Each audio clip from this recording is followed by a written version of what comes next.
మీ car కి best ceramic coating premier care Apexer car detailing studio for contact.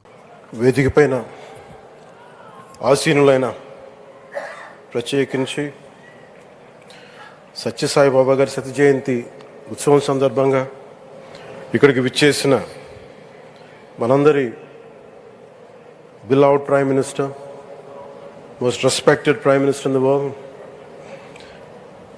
most respected leader in the global stage, Shri Narendra Modi గారికి నా హృదయపూర్వక నమస్కారాలు.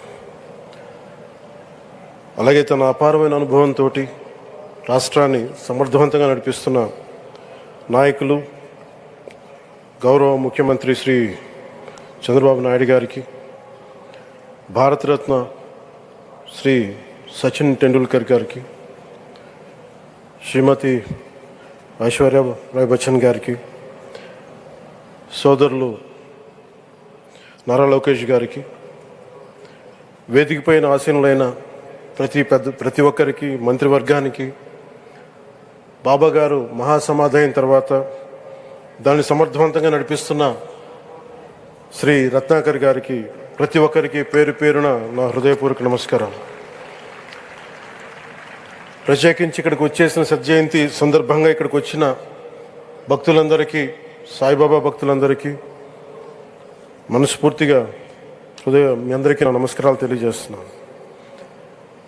సత్యసాయిబాబా గారి గురించి, గొప్పతనాన్ని గురించి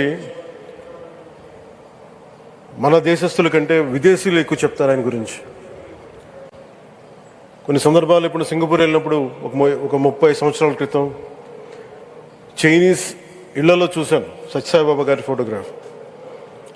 అలాగే ఒక హాలీవుడ్ యాక్టర్ స్టీవెన్ సిగాల్ అని చాలా సంవత్సరాల క్రితం, క్లోజ్ టు ఒక 20 సంవత్సరాల క్రితం అనుకుంటా, చిరంజీవి గారిని ప్రత్యేకించి అడిగి, మా అన్నయ్య చిరంజీవి గారిని ప్రత్యేకించి అడిగి నేను బాబా గారిని కలవాలి అని చెప్పి ఇక్కడ బెంగళూరులో ల్యాండ్ అయినా ఇక్కడ ఫ్లైట్కి ఆయనకు వచ్చి ఆశీర్వాదాలు తీసుకుని నాకు చాలా ఆశ్చర్యం కలిగేది. ఒకరి గొప్పతనం, ఒకరి తేజస్సు ఎలా తెలుస్తుందంటే ఎలా వెళ్ళి దీని గురించి నేను అనుకుంటా ఉండేవాడిని. బాబా గారిది వెలిసింది భారతదేశంలో అత్యంత వెనుకబడ్డ జిల్లా అనంతపురం, రాయలసీమలోని అనంతపురం జిల్లా. ఆయన పుట్టుక కూడా అత్యంత వెనుకబడ్డ జిల్లా, నీటికి కూడా కొరత ఉండే జిల్లా, వలసలు వెళ్ళిపోయే జిల్లా. అలాంటి జిల్లాని ఎంచుకున్నారు ఆయన జన్మకు కూడా. అందుకని అలాంటి జన్మ తీసుకున్నాడంటే మహానుభావులే తీసుకోగలరు. ఒక 40 సంవత్సరాల క్రితం ఎవరైనా ఊహించుకోగలమా? దేశ విదేశాల నుంచి చాలామంది భక్తులు, విదేశీయులు అందరూ వచ్చి దీని అభివృద్ధికి పాటుపడతారని. సో ఒక ఆధ్యాత్మిక తేజస్సు, విశ్వ ప్రేమ ఉన్న వ్యక్తుల వల్లే ఇది సాధ్యం.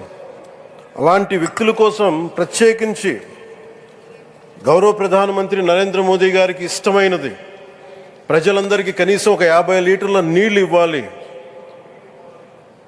అది రక్షిత మంచినీరు ఇవ్వాలి. అలాంటి పథకం, ఒక 50 లీటర్ల నీళ్ళు కనీసం ఇవ్వాలి అనేది ఒక వ్యక్తికి ఆ సంకల్పం నరేంద్ర మోదీ గారు దీన్ని ముందుకు తీసుకొచ్చారు.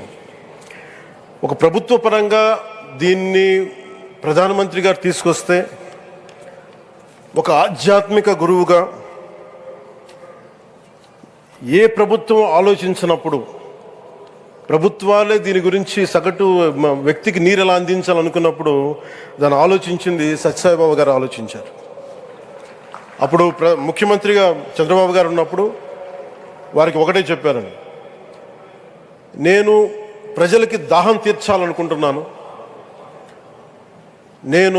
నాకు తెలిసిన భక్తులు, ఒకే భక్తులు, ఒక ఆయన సింగిల్ హ్యాండెడ్గా 400 crores 400 కోట్ల రూపాయలు ఈ పథకానికి, ఈ పథకానికి ఇస్తాను, దాహం తీర్చే పథకానికి ఇస్తాను అంటే, దానికి ఆ రోజున ప్రత్యేకించి అలాంటి పర్మిషన్స్కి వీటికి కొంచెం కష్టాలు ఉన్నప్పుడు గౌరవ ముఖ్యమంత్రి నారా చంద్రబాబు నాయుడు గారు వీటికి అండగా ఉండి ఈ సత్యసాయి, ఈ దాహం తీర్చే ఈ పథకానికి, అంటే మనం చెప్పాలంటే జల్ జీవన్ మిషన్ అంకురం సాయిబాబా గారు చేశారు ఇక్కడ.